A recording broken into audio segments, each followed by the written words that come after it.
Hello, good morning વિદ્યાર્થી મિત્રો. મજામાં? આજે આપણે ચેપ્ટર 15 આર્થિક વિકાસ પર ચર્ચા કરવાના છીએ. થોડી વાતો કરી લઈએ. બહુ રસપ્રદ ટોપિક છે, આનંદદાયક છે અને સાથે સાથે નોલેજ મેળવવા માટેનો મહત્વનો કહી શકાય તેવો આ ટોપિક છે. ચોરે ને ચૌટે બેઠેલા લોકો, તમે બધા ગ્રુપમાં બેઠા હો ત્યારે અનેક વખત આ શબ્દ પર ચર્ચાઓ થાય છે. વિકાસ. આપણા વિકાસ સર નહીં, યાદ રાખજો. વિકાસ એ રાષ્ટ્રનો વિકાસ, પણ રાષ્ટ્રનો વિકાસ એટલે આર્થિક વિકાસ. કોને કહેવાય આર્થિક વિકાસ? કઈ રીતે થાય આર્થિક વિકાસ? વિકાસને ટકાવી રાખવા માટે શું કરવું જોઈએ? આવી અનેક બાબતોનો આપણે ઝીણવટપૂર્વક ચર્ચા કરવા તરફ જઈ રહ્યા છીએ. શરૂ કરીએ છીએ. આર્થિક વિકાસ. પહેલું સેન્ટેન્સ લખ્યું છે કે પ્રત્યેક વ્યક્તિની પ્રત્યેક સવાર અલગ અલગ હોય છે. સીધી વાત છે. મારી સવાર, તમારી સવાર, બાજુવાળાની સવાર, દરેકની સવાર અલગ અલગ હોય છે. અને પછી પ્રત્યેક સવાર રોજે રોજ દિવસ તો જુદો જ ઉગે. એકનો એક દિવસ છે, પણ કંઈક નવા જ અરમાનો, નવી જ ખુશીઓ, નવી જ શક્તિઓ લઈને એ સવાર પડે છે. પણ કેટલાક લોકો એવા છે કે જે ભૌતિક સુખ સુવિધાથી ભરપૂર જીવન જીવે છે. એટલું બધું વૈભવી જીવન, ભૌતિક સુખ સુવિધાઓ વાળું જીવન જીવે છે કે ઉઠે એટલે બેડ ટી, એના નાહવા માટેના બાથરૂમ્સ, એમના ટ્યુશન્સ, એમની સ્કૂલ્સ, એમના આવવા જવા માટેના વાહનો, પરિવહન વ્યવસ્થા, એમનું વૈભવી ઘર, એમના કપડાં, એમની સ્કૂલ બેગ્સ. આ તમને લાગુ પડે છે તેવા ઉદાહરણો આપું છું. આ બધી જ બાબતો ખૂબ જ ભૌતિક સુખ સુવિધાઓ વાળું હોય છે. અને તેની સામે વિશ્વની મોટાભાગની વસ્તી જીવન ટકાવવા માટે સંઘર્ષ કરે છે, મહેનત કરે છે, અને છતાંય 3 ટકનું ખાવાનું પૂરું પાડવા માટે એમને વિચાર કરવો પડે છે. એક બાજુ એવા લોકો છે કે જેને 3 ટાઈમ ખાવા નથી મળતું, અથવા તો 3 ટાઈમનું ખાવાનું મેળવવા માટે સતત પરિશ્રમ કરવો પડે છે. અને બીજી બાજુ કેટલાક લોકો એવા છે કે જે મેં વાત કરી તેમ ભૌતિક સુખ સુવિધાઓથી જીવન જીવે છે. મોજ મસ્તી, અય્યાશી વાળું જીવન. આમ કેમ? શું કુદરતે આવા ગરીબ માણસોને અભિશાપ આપ્યો છે? વૈભવી જીવન જીવવા વાળાને શું વરદાન આપ્યું છે? બહુ વિચારવા લાયક આ સેન્ટેન્સ છે. છે ગરીબોના ઘરમાં તેલનું ટીપુય દોહલું, અમીરોની કબરો પર ઘીના દીવા થાય છે. ગરીબોના ઘરમાં તેલનું ટીપું પણ નથી મળતું. એક ટીપું તેલ મેળવવા માટે પણ એમણે ઝઝૂમવું પડે. અને સામે અમીરો, ધનવાનો, ગર્ભ શ્રીમંત માણસો જે છે, વૈભવી અને સુખ સુવિધાથી ભરપૂર જીવન જીવનારા લોકોની કબરો ઉપર ઘીના દેવા થાય. આ વિટંબણામાંથી બહાર નીકળવું, રાષ્ટ્રને બહાર લાવવું, એનું નામ આર્થિક વિકાસ છે. આવા ગરીબો માટે વૈભવી જીવન તો માત્ર કલ્પનાનો વિષય છે. આ સ્થિતિમાંથી કેમ બહાર નીકળવું? કેમ એક તરફ વૈભવી જીવનવાળા અને એક બાજુ અત્યંત ગરીબ લોકો છે? આવી સ્થિતિમાંથી બહાર નીકળવું છે. આમ કેમ? આવા અનેક પ્રશ્નોના જવાબ આપણને અર્થશાસ્ત્રનો અભ્યાસ કરવાથી મળી શકે છે. અર્થશાસ્ત્ર વિષય એવો છે કે જે આપણને આવી આર્થિક બાબતોના પ્રશ્નોના કે સમસ્યાઓના ઉકેલ આપતો વિષય છે. ઓછા પૈસા હોય અને ટકવું છે. ખેંચ હોય પૈસાની, સુખ સુવિધાની, સાધન સંપત્તિની, અને ટકી રહીને આપણે આગળ દોટ મૂકવી છે. કઈ રીતે કરી શકાય? એનો ઉકેલ કેવો હોય? આ બધા જ પ્રશ્નોના જવાબ અર્થશાસ્ત્ર વિશે આપે છે. અને એનો ટોપિક પહેલો છે એ છે આર્થિક વિકાસ. હવે વાત કરીએ આર્થિક વિકાસની, તો આખા વિશ્વના, આખી દુનિયાના દરેકે દરેક દેશો વિકાસ માટે પ્રયત્નશીલ છે. બધા જ પ્રયત્નો કરે છે. ભારત, પાકિસ્તાન, બાંગ્લાદેશ, બર્મા, મ્યાનમાર, ભૂટાન, આ બધા દેશો વિકાસ માટે પ્રયત્નશીલ છે. તો America, France, Britain, Germany, Russia, આ દેશો વિકાસ માટે પ્રયત્નશીલ નથી એવું નહીં. એ પણ પ્રયત્ન કરે જ છે. એક વખત વિકાસ કરી લીધો એટલે અટકી નથી જવાનું. ત્યાં ટકી રહીને વધુ પ્રગતિ થાય, બહેતર, ઉત્કૃષ્ટ કહી શકાય તેવા પોઈન્ટ પર પહોંચવું અને ટકી રહેવું, એવા પ્રયત્નો પણ Britain, Russia, France, Germany, Italy આ બધા કરે છે. પરંતુ વિકાસ એ માત્ર આર્થિક જ નહીં, પરંતુ અનેક પાસા ધરાવતી સામાજિક પરિવર્તનની પ્રક્રિયા છે. વિકાસ એ માત્ર આર્થિક જ નથી, પૈસાને લગતી વાત જ નથી. હવે અર્થશાસ્ત્રમાં વિકાસની સંકલ્પના બ્રોડ, બહુ મોટી થઈ છે, બહુ પહોળી થઈ છે.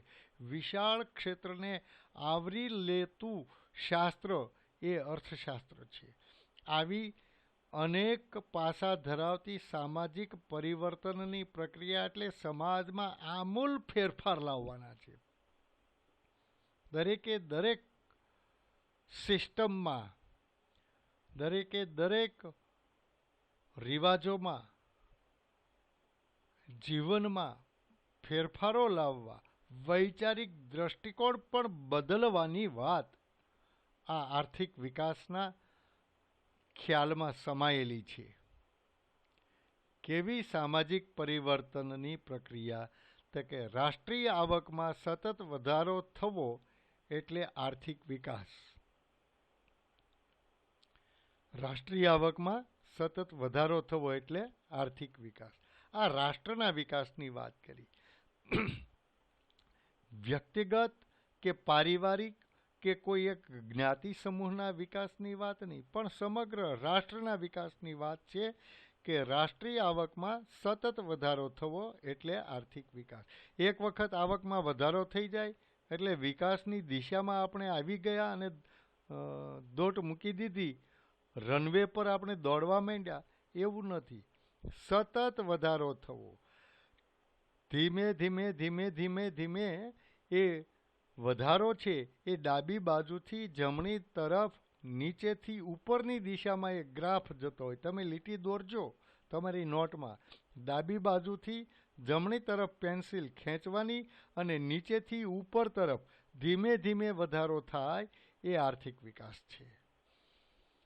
એક સાથે તમે આમ ઊંચી લીટી સીધી લીટી કરી નાખો એમ નહીં, ધીરે ધીરે ડાબી બાજુનો નીચેના ખૂણેથી તમે શરૂ કરશો એટલે ધીરે ધીરે કરતાં ઉપરની દિશા તરફ એક ગ્રાફ જાય, એને આર્થિક વિકાસ કહેવાય. દેશની રાષ્ટ્રીય આવકમાં સતત વધારો થવો, એનો અર્થ એવો થાય કે દેશની માથાદીઠ આવકમાં સતત વધારો થવો. જેમ જેમ રાષ્ટ્રીય આવક વધે તેમ તેમ માથાદીઠ આવકમાં વધારો થાય છે અને તેને પરિણામે લોકોના જીવન ધોરણમાં પણ સુધારો થાય છે. આને કહીશું આપણે આર્થિક વિકાસ. માત્ર રાષ્ટ્રીય આવકમાં વધારો થાય એટલું નહીં, રાષ્ટ્રીય આવકમાં વધારો થાય તેને પરિણામે માથાદીઠ આવકમાં પણ વધારો થાય અને અંતે એનું ફળ ક્યાં મળે? તો કે જીવન ધોરણમાં સુધારો થાય. હવે જો આપણી પાસે બે નવા શબ્દ આવ્યા, ત્રણે ત્રણ આમ તો હું કહીશ કે નવા શબ્દો છે. એક રાષ્ટ્રીય આવક, બીજું માથાદીઠ આવક અને ત્રીજું છે જીવન ધોરણ. આ ત્રણેય શબ્દોના અર્થ આપણે સમજવાની કોશિશ કરીએ. હું તમારી સાથે છું, હું વાત કરું છું, તમે એની અનુભૂતિ પણ કરજો. દેશની કુલ રાષ્ટ્રીય આવકને દેશની કુલ આવકને રાષ્ટ્રીય આવક કહેવાય. તો દેશની આવક કઈ? તો કે કૃષિ ક્ષેત્રમાં જે ઉત્પાદન થાય છે તેનું એપીએમસીમાં કે વિવિધ માર્કેટોમાં જે વેચાણ થાય એ આવક, કારખાનાઓમાં ઉત્પાદન થાય તે આવક, શ્રમિકોને વેતન ચૂકવાતું હોય તો તે આવક, કર્મચારીઓને પગાર ચૂકવાતો હોય તો તે આવક, વેચાણથી જે કાંઈ સરકારને જીએસટીની આવક થાય તે આવક, આ બધી જ જે આવક છે એ રાષ્ટ્રીય કક્ષાએ નેશનલ લેવલ પર એ આવકમાં ગણતરી થાય. આ બધી જ આવક જે છે એ કુલ આવક કહેવાય. દેશના તમામ લોકો, દેશની વસ્તી જે કંઈ પ્રવૃત્તિ કરે ને એનાથી જે આવક થાય છે તે રાષ્ટ્રીય આવક છે. આ રાષ્ટ્રીય આવકને દેશની કુલ વસ્તી વડે ભાગવાથી જે આવક મળે તેને માથાદીઠ આવક કહેવાય. અથવા હું ઉલટી રીતે કહું કે માથાદીઠ આવક બરાબર કુલ રાષ્ટ્રીય આવક ભાગ્યા દેશની કુલ વસ્તી. જે આપણને કુલ આવક મળી છે, રાષ્ટ્રીય આવક જે છે એને દેશની કુલ વસ્તી વડે ભાગતા આપણને જે ભાગફળ મળે છે તે માથાદીઠ આવક છે. એટલે કે દેશની કુલ વસ્તી વડે ભાગી નાખો એટલે એક માથાદીઠ આવક મળે કે પ્રત્યેક વ્યક્તિ આટલા રૂપિયા વર્ષમાં સરેરાશ આટલા રૂપિયા કમાય છે, એ માથાદીઠ આવક કહેવાય. એમાં વૃદ્ધ નથી કમાતા, બાળકો નથી કમાતા, બીમાર માણસો નથી કમાતા, અપંગ માણસો જે હોય ખરેખર કામ ન કરી શકતા હોય તેવા, એ તમામ લોકોની સરેરાશ માથાદીઠ આવક કહેવાય. બધાની આવક ગણાય. 5 કમાતા હોય ને 25 ન કમાય તો પણ એ 30-30ની સરેરાશ આવક ગણાય. 5ની આવક એ 30ના ભાગમાં વહેંચવાની છે. આમ આર્થિક વિકાસનો ખ્યાલ એ દેશના લોકોની માથાદીઠ આવક અને લોકોના જીવન ધોરણ સાથે સંકળાયેલો છે, જોડાયેલો છે. એટલે બે વાત થઈ કે આર્થિક વિકાસનો ખ્યાલ શેની સાથે જોડાયેલો છે? તો કે લોકોની માથાદીઠ આવક. જેમ માથાદીઠ આવક વધુ તેમ જીવન ધોરણ જે છે એ વધુ સારું હોય. હવે આર્થિક વિકાસને જો વ્યાખ્યાયિત કરવો હોય, વ્યાખ્યાના સ્વરૂપમાં આપણે જોવો હોય તો એવું કહેવાય કે આર્થિક વિકાસ એવી પ્રક્રિયા છે કે જેમાં દેશની રાષ્ટ્રીય આવકમાં તેમજ લોકોની માથાદીઠ આવકમાં સતત વધારો થાય અને તેના પરિણામે લોકોના જીવન ધોરણમાં સુધારો થાય છે. આર્થિક વિકાસનો અર્થ છે કે આર્થિક વિકાસ એવી પ્રક્રિયા છે. શું છે એમાં? તો કે એમાં દેશની રાષ્ટ્રીય આવકમાં તેમજ લોકોની માથાદીઠ આવકમાં સતત વધારો થાય. એટલે સતત એટલે દર વર્ષે રાષ્ટ્રીય આવકમાં વધારો થાય છે અને એને આધારે લોકોની માથાદીઠ આવકમાં વધારો થાય છે. અને જેમ રાષ્ટ્રીય આવકમાં વધારો થાય, જેમ માથાદીઠ આવકમાં વધારો થાય, તેને પરિણામે લોકોના જીવન ધોરણમાં પણ સુધારો થાય. આવક વધે એટલે જીવન ધોરણ સુધરે, વધુ સારું જીવન ધોરણ જીવવાનો પ્રયત્ન કરીએ. કઈ રીતે થાય છે તેને આપણે સમજવાની કોશિશ કરીએ. કોષ્ટક આપ્યું મેં તમને કે ભારતની રાષ્ટ્રીય આવક, એમ કરીને હું સમજાવું છું કે 2011-12નું વર્ષ લઈએ આપણે, તો એ વર્ષ દરમિયાન 2011-12 એટલે 1 એપ્રિલ 2011થી શરૂ કરીને 31મી માર્ચ 2012 સુધીમાં આપણા ભારતની કુલ રાષ્ટ્રીય આવક કેટલી છે? તો કે 87,36,039 કરોડ રૂપિયાની કુલ રાષ્ટ્રીય આવક છે. 87,36,039 કરોડ રૂપિયાની રાષ્ટ્રીય આવક છે, જે વધીને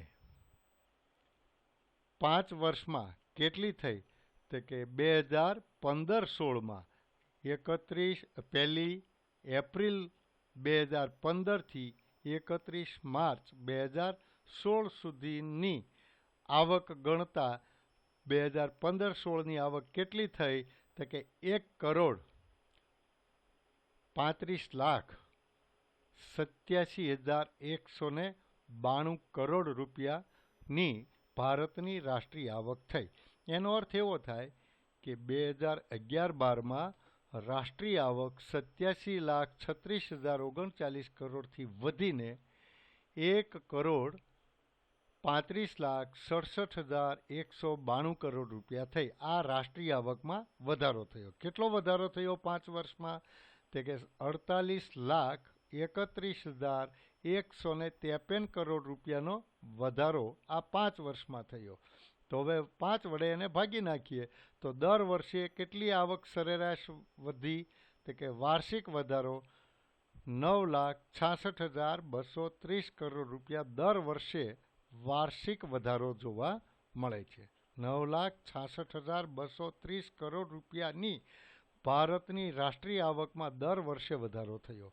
આમ રાષ્ટ્રીય આવક વધી એટલે માથાદીઠ આવકમાં વધારો થાય જ, કારણ કે દેશની કુલ વસ્તી વડે આપણે ભાગીએ છીએ એટલે આવક વધી છે.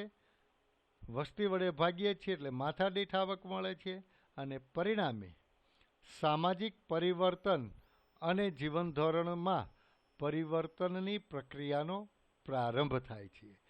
જોજો, જેવી માથાદીઠ આવકમાં વધારો થયો એટલે તરત જ સામાજિક પરિવર્તન આવે. દરેક સમાજોના જે સંગઠનો છે એ સંગઠનોને પરિણામે સમગ્ર સમાજમાં પરિવર્તન આવે અને તમામ લોકોના જીવન ધોરણમાં પરિવર્તનની પ્રક્રિયાનો પ્રારંભ થાય છે. લોકોનું જીવન ધોરણ બદલાઈ જાય, જીવનશૈલી બદલાતી જાય અને પરિણામે આપણે દિન પ્રતિદિન વધુને વધુ સારું જીવન જીવવાનો આપણે પ્રયત્ન કરતા જઈએ છીએ. લોકોની સગવડમાં વધારો થાય છે. જો જીવન ધોરણમાં વધારો થવો એટલે સગવડોમાં વધારો થાય. અનાજ, કપડાં, શિક્ષણ, આરોગ્ય, વાહન વ્યવહારની સુવિધાઓ, રહેઠાણની સુવિધાઓનો સમાવેશ આ જીવન ધોરણમાં કરી શકાય. વીજળીને પણ આપણે ગણી શકીએ છીએ. શું ફેરફાર થાય છે એ આપણે જોઈએ.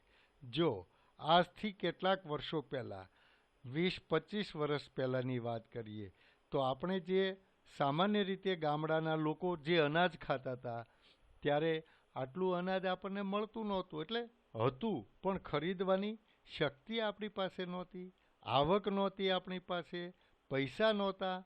એટલે સરકાર સસ્તા અનાજની દુકાનોમાં જે અનાજનું વિતરણ કરે ત્યાંથી અનાજ લઈ આવીને આપણે ખાતા હતા. આજે આપણે સસ્તા અનાજની દુકાને અનાજ લેવા જતા નથી. અને સરકારે પણ આપણા રેશનિંગ કાર્ડ ઉપર લખ્યું છે, એક કાળું સર્કલ કરીને લખ્યું છે APL, એવો એક શબ્દ લખ્યો છે APL. એનો અર્થ થાય છે upper poverty level. Upper poverty level, ગરીબી રેખા કરતા ઉપર, એમ એનો અર્થ એવો થાય. APL એટલે અપર પોવર્ટી લેવલ, ગરીબી રેખાથી ઉપરના માણસો આપણે છીએ. એટલે હવે આજે તમે ફ્રી છો, લોકડાઉન છે, પપ્પા પણ ઘેર છે, મોટા ભાઈ બહેનો પણ ઘેર છે, મમ્મી ઘરે છે, વડીલો બધા જ ઘેર છે. એમને પૂછજો, કહેજો આપણું રેશનિંગ કાર્ડ આપો, મારે જોવું છે. એના ઉપર APL લખેલું છે, અપર પોવર્ટી લેવલ. આપણે ગરીબી રેખા કરતાં ઉપરનું જીવન જીવીએ છીએ. એટલે આપણને એમાં સસ્તા અનાજની દુકાનમાંથી અનાજ નહીં મળે, તેલ નહીં મળે, ખાંડ નહીં મળે, ચોખા નહીં મળે, દાળ નહીં મળે. તહેવારો ઉપર સરકાર જે આપે છે એ વસ્તુ પણ આપણને નહીં મળે.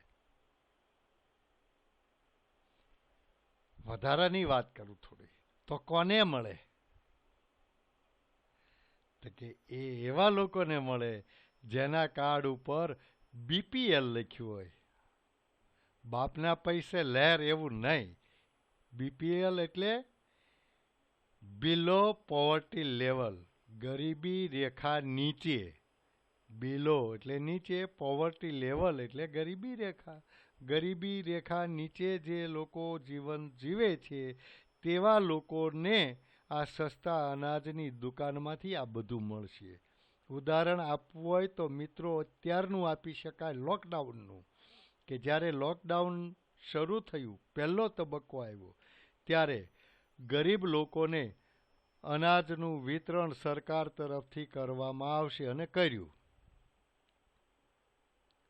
ખરી વાત? ઓકે. પછી પ્રેસ નોટ આવી, ન્યૂઝપેપરમાં એવું છપાઈને આવતું હતું કે મધ્યમ વર્ગના અને લોઅર મિડલ ક્લાસ, નીચા કક્ષાના મધ્યમ વર્ગના લોકો જે છે એમને શું, એની આવક બંધ છે, રોજગારી બંધ છે, એના ઘરમાં અનાજ ખલાસ થઈ જવા આવ્યું છે, તો તમે BPL વાળાને આપો છો તો આ લોકોને આપવામાં શું વાંધો? પછી APLમાં પણ નંબર પાડેલા હતા, એવા લોકોને પણ અનાજ આપ્યું. તો આમ આ રેશનિંગ કાર્ડ છે એ આપણા પરિવારની ઓળખ છે. સરકારમાં આપણા પરિવારની, આપણા કુટુંબની ઓળખ આપે છે. APL લખેલું છે તો અપર પોવર્ટી લેવલનું પરિવાર છે. આ કુટુંબ BPLમાં આવે છે, ગરીબી રેખા હેઠળનું કુટુંબ છે. તો BPL કાર્ડ કોને મળે? તો કે જેને કપડાં, વીજળીની પણ સુવિધા ન હોય અને રહેવા મકાન ન હોય તેવા લોકોને BPL કહેવાય. ઝૂંપડામાં રહેતો હોય, દીવો કરતો હોય, એને વીજળી એટલે કે લાઇટ એના ઘરમાં ન હોય, એવા માણસોને BPL કાર્ડ મળે છે. હજી ત્રીજી ઓળખ આપી દઉં. આપણું રેશનિંગ કાર્ડ સફેદ કલરનું છે, BPL કાર્ડ રેડ કલરનું છે. એટલે રેડ કલરનું કાર્ડ જોવા મળે એટલે વાંચવાની જરૂર જ નહીં BPL લખેલું છે કે કેમ. કાર્ડના કલર ઉપરથી ખ્યાલ આવી જાય કે આ BPL કુટુંબ ધરાવે છે, BPL કુટુંબનું કાર્ડ છે. એટલે આમ આપણી અનાજની, હવે જે મૂળ વાત પર આવું તો અનાજ આપણે સારું લેતા થયા, મસાલા 12 મહિનાના ભરીએ તે પણ સારા લેતા થયા, કપડાં આપણે સારા લેતા થયા. પહેલાં પહેરતા હતા એવા કપડાં નહીં. મને ખ્યાલ છે, હું જ્યારે 6ઠું 7મું ભણતો ત્યારે બહુ બધા લોકો રેશનિંગની દુકાનમાં કાપડ આપતા. સરકાર એ સસ્તું કાપડ આપતી, એ કાપડ લઈ આવીને કપડાં સીવડાવતા. આજે એ કપડાં નથી પહેરતા. આપણે કોટન પહેરીએ તોય બ્રાન્ડેડ કોટન, સારી ગુણવત્તાવાળું કોટન પહેરીએ છીએ. શિક્ષણની સુવિધામાં વધારો થાય છે. જીવન ધોરણ વધારવામાં શિક્ષણ પણ આવે છે. સરકારી સ્કૂલમાં ભણનારા બાળકો નીચે બેસીને ભણે છે, પંખા હોય કે ના હોય તો પણ ભણે છે.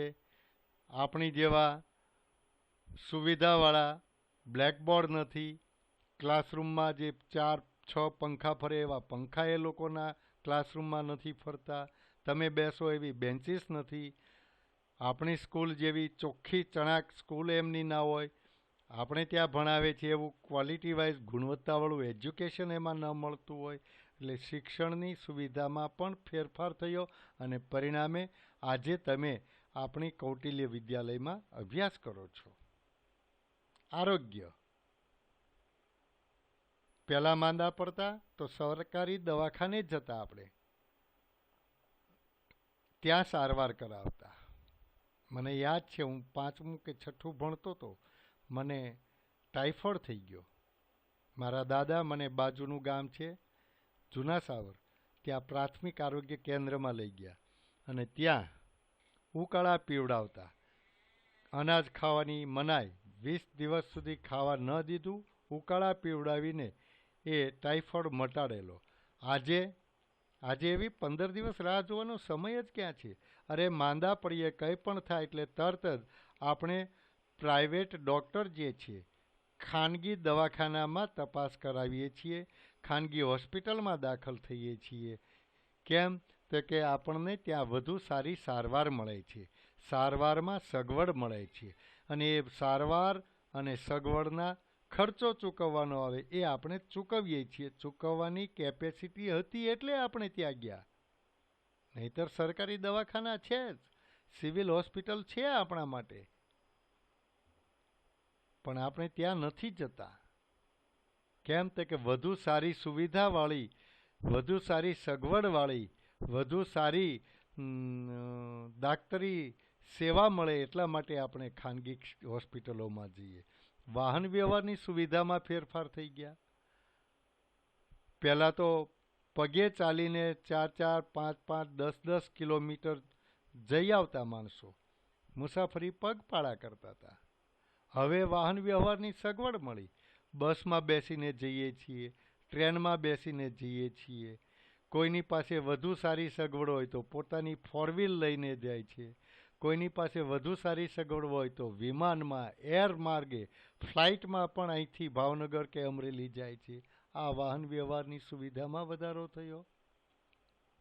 પણ આપણે એવરેજ લઈએ તો બસમાં જઈએ છીએ, ટ્રેનમાં જઈએ છીએ. રહેઠાણની સુવિધાઓમાં પણ વધારો થયો છે.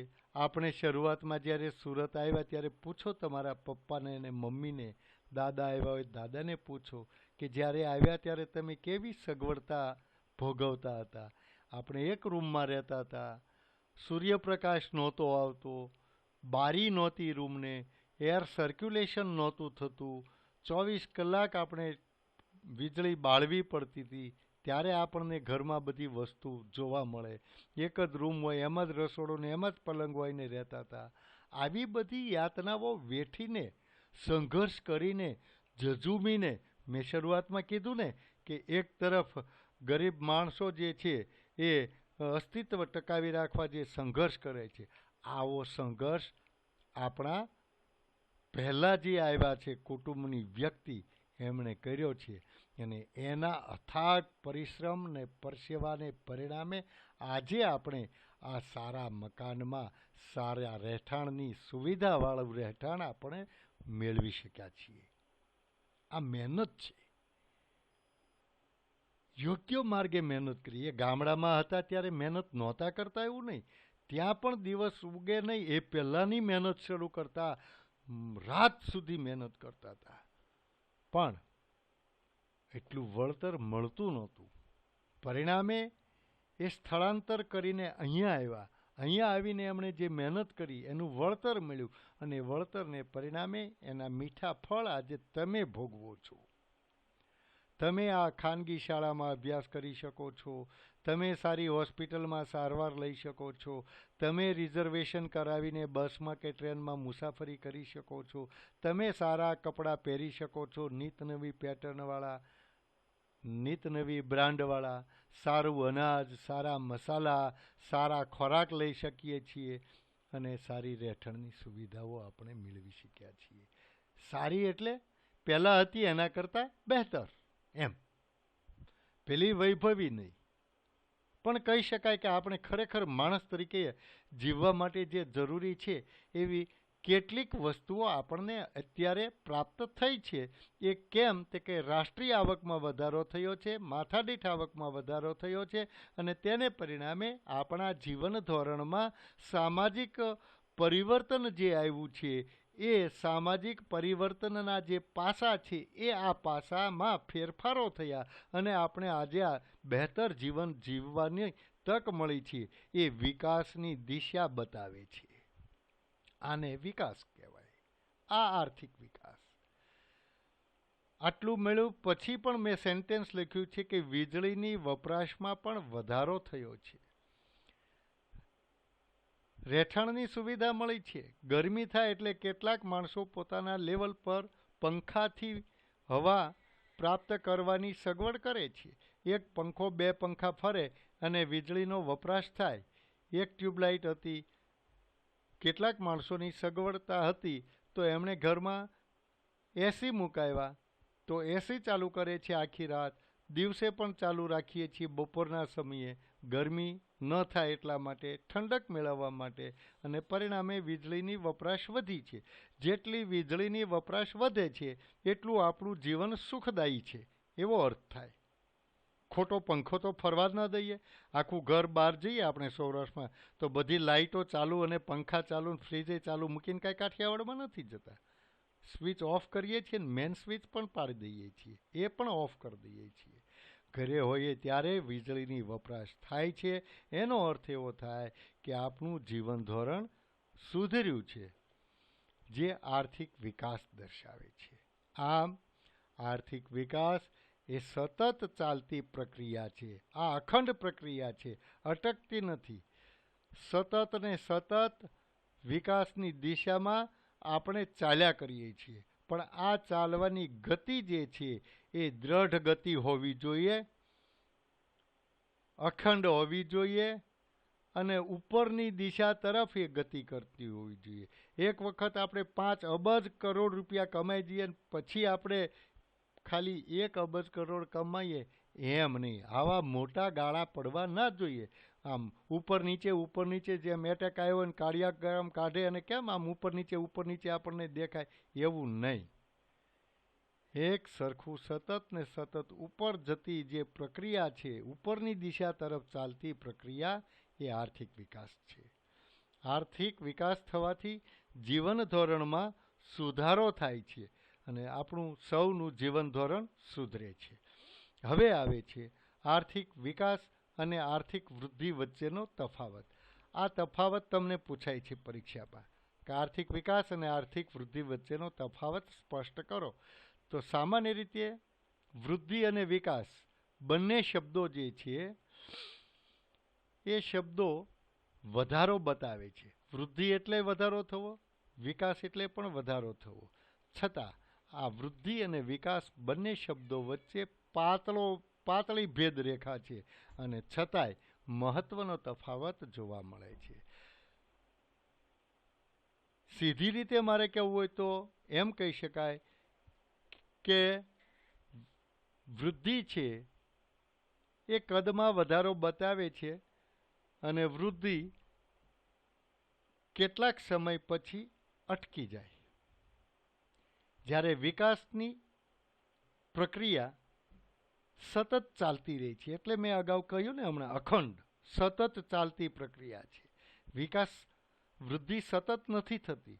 લીમડો નાનો હોય ત્યારે મોટો થાય, વડ નાનો હોય ત્યારે મોટો થાય, પીપળો નાનો હોય ત્યારે મોટો થાય. એ મોટો થયા કરે પણ કેટલોક મોટો? અમુક સમય આવે પછી લીમડો, પીપળો કે વડ એ ઊંચાઈ વધવાનું અટકી જાય છે. એ વૃદ્ધિ છે. તમે નાના હતા, મોટા થયા, હું પણ નાનો હતો, મોટો થયો. તમે મોટા થતા જ જાઓ છો. હજુ તમારી હાઇટ વધે, તમારું બોડી વધશે, તમારો બ્રેન ડેવલપમેન્ટ થશે. આ બધું સતત ચાલ્યા જ કરશે. શું તમે આખી જિંદગી ઊંચાઈ વધ્યા કરશે તો હું તો સીલિંગ સાથે ટકરાવવો જોઈએ. જો માણસ સતત વધતો જતો હોય તો માણસની વૃદ્ધિ પણ એક સમય આવતા અટકી જાય, પછી એની ઊંચાઈ વધતી નથી, એ વૃદ્ધિ છે. જ્યારે વિકાસની પ્રક્રિયા એવી છે કે જે સતત ચાલતી પ્રક્રિયા છે. એટલા માટે આ બંને વચ્ચે પાયાનો જે તફાવત છે, મૂળ તફાવત જે છે, એને ધ્યાનમાં લઈને આપણે અહીંયા ચર્ચા કરવાની છે. વૃદ્ધિ અને વિકાસ વચ્ચેના તફાવતની વાત કરવી છે. શું તફાવતની વાત? 3 મુદ્દા આપણને આપ્યા છે. વિકાસની પ્રક્રિયાના આધારે તફાવત જોઈશું, બીજો તફાવત જોઈશું અર્થતંત્રમાં થતા પરિવર્તનને આધારે, અને ત્રીજો તફાવત જોઈશું વિકસિત અને વિકાસશીલ દેશોના સંદર્ભમાં વૃદ્ધિ અને વિકાસ વચ્ચેનો તફાવત. તો પહેલો મુદ્દો છે વિકાસની પ્રક્રિયાના આધારે વૃદ્ધિ અને આર્થિક વિકાસ વચ્ચેનો તફાવત. વૃદ્ધિ વિકાસ એ ગુણાત્મક છે અને આર્થિક વૃદ્ધિ છે એ પરિમાણાત્મક છે. મતલબ આ બંને શબ્દો તમે ગોખી નાખશો અને લખવાના છો, મને ખાતરી છે, કારણ કે આવું જ છોકરાઓ કરતા હોય છે કે આર્થિક વિકાસ એ ગુણાત્મક છે, જ્યારે આર્થિક વૃદ્ધિ એ પરિમાણાત્મક છે. બસ આટલું લખીને એ મુદ્દો આપણે પૂરો કરીએ છીએ. પણ સમજી લઈએ, આપણે ભણવું છે, આત્મસાત કરવું છે. તો વિકાસ, આર્થિક વિકાસ ગુણાત્મક અને આર્થિક વૃદ્ધિ એ પરિમાણાત્મકનો મતલબ એ થાય છે કે આર્થિક વૃદ્ધિ છે એ પરિમાણાત્મક પરિણામ આપે છે, આપણને જોવા મળે છે, એનું માપન થઈ શકે છે, એને માપી શકાય, એનું વજન કરી શકાય, એ સીધું નરી આંખે જોઈ શકાય તેવું પરિમાણાત્મક પાસું ધરાવે છે આર્થિક વૃદ્ધિ. જ્યારે આર્થિક વિકાસ એ ગુણાત્મક છે. તમે ભણ્યા, જો તમે પહેલા ધોરણમાં હતા, એમાંથી બીજા ધોરણમાં આવ્યા, તમારી ઊંચાઈ વધી, એ પરિણામ છે. એ ઊંચાઈ વધવી એ પરિણામ છે. પહેલા ધોરણમાં હતા, એના કરતાં બીજા ધોરણમાં આવ્યા અને તમારું વજન વધ્યું, એ પરિમાણાત્મક પરિવર્તન થયું, એ વૃદ્ધિ છે. પણ વૃદ્ધિ થતાં થતાં માણસનો વિકાસ થાય. અને હવે ગુણાત્મકની વાત કરું, આર્થિક વિકાસ એ ગુણાત્મક છે. પહેલા ધોરણમાં તમને જે સમજ હતી તેના કરતાં બીજા ધોરણમાં તમારી સમજ, તમારી દ્રષ્ટિ થોડી બદલાય, થોડી ઊંચી થઈ, તો એ ગુણાત્મક છે. આજે તમે 10મા ધોરણમાં આવ્યા એટલે હવે સમજ તમારી ખૂબ વિકસી ગઈ છે.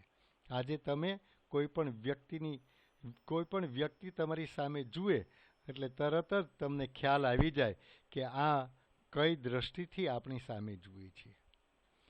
12 બુદ્ધિ, 16 શાન અને 20 વાન. 12 વર્ષના થાય એટલે બુદ્ધિ આવી જાય અને તમને ખબર પડી જાય.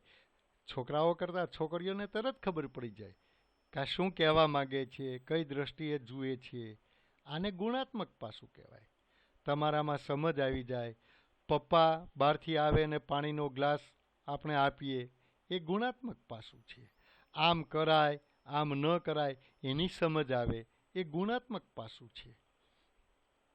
ક્યારે જમવું, ક્યારે આરામ કરાય, કેટલું કામ કરાય, કામ ન કરીએ તો શું થાય, ખાલી રખડ્યા કરીએ તો શું થાય, અને આવી જે વિચાર તમારામાં આવે એ તમારું ગુણાત્મક પાસું છે, જે ગુણ દર્શાવે છે. એનું માપન નહીં, જીવન વ્યવહારમાં આપણને દેખાય છે. હવે તો આધુનિક સમયમાં, સાંપ્રત સમયમાં મનોવૈજ્ઞાનિક કસોટીઓ લેવાય છે અને ગુણાત્મક પાસાનું પણ માપન થઈ શકે તેટલો વિકાસ આપણે કરી ચૂક્યા છીએ. એટલે વિકાસની પ્રક્રિયા જે છે એ ગુણાત્મક છે અને આર્થિક વૃદ્ધિ એ પરિમાણાત્મક છે. બીજી વાત કરી છે કે આર્થિક વિકાસ એ પ્રથમ અવસ્થા છે, જ્યારે આર્થિક વૃદ્ધિ એ વિકાસ પછીની પ્રક્રિયા છે. એટલે પહેલા વિકાસ કરવો પડે. વિકાસની દિશામાં આપણે આગળ જઈએ તો આવક વધે, રાષ્ટ્રીય આવક વધે તો માથાદીઠ આવક વધે, માથાદીઠ આવક વધે તો આપણી સામાજિક ફેરફારો જે છે એ સામાજિક ફેરફારો થાય, જીવન શૈલી બદલાઈ જાય, જીવન ધોરણ બદલાઈ જાય અને પરિણામ એ આવશે કે સમગ્ર સામાજિક પરિવર્તનની પ્રક્રિયાનો પ્રારંભ થાય છે, જેને આપણે આર્થિક વૃદ્ધિ તરીકે ઓળખીએ છીએ. પણ પહેલાં વિકાસ થાય પછી જ વૃદ્ધિ થાય છે.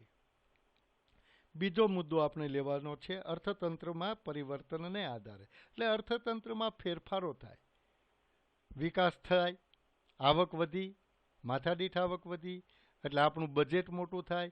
બજેટ મોટું થાય એટલે જે ક્ષેત્રમાં વિકાસ નથી થયો તે ક્ષેત્રમાં વિકાસ કરવાનો પ્રયત્ન આપણું આયોજન પંચ કરે. અને એ રીતે જોવા જઈએ તો નવા સંશોધનોથી ઉત્પાદનમાં વધારો થાય તો આર્થિક વિકાસ કહેવાય. જોજો, નવા સંશોધનો થાય અને એને કારણે ઉત્પાદનમાં વધારો થાય તો એ આર્થિક વિકાસ છે. બિયારણમાં સંશોધન થાય, ખાતરોમાં સંશોધન થાય, આપણી બીજી કોઈ એવી પદ્ધતિ હોય કે જેમાં સંશોધન થયું હોય અને તેને પરિણામે ઘઉં છે, ડાંગર છે, બાજરી છે, જુવાર છે, આ બધા પાકોનું ઉત્પાદન વધે, જંતુનાશક દવાઓની શોધ થાય અને પરિણામે ખેત પેદાશો વધે છે.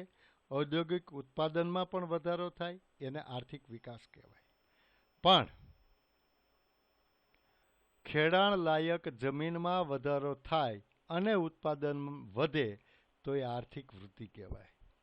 ખેડાણ લાયક જમીન એટલે પહેલાં આપણે જે જમીનમાં વાવેતર કરતા હતા 10 વીઘામાં 5 વીઘા જમીન આપણી પડતર હતી, બીડ હતું, જેમાં આપણે વાવતા નહોતા. પણ એ 10 વીઘામાં વાવતા આજે ઉત્પાદનમાં વધારો થાય તો એને વિકાસ કહેવાય. પણ એ 5 વીઘાનું જે બીડ હતું એને આપણે ખેડાણ કરીને જમીનમાં વાવવાનું શરૂ કરીએ અને ઉત્પાદન વધે તો એ આર્થિક વિકાસ નથી, એને આર્થિક વૃદ્ધિ કહેવાય. કેમ?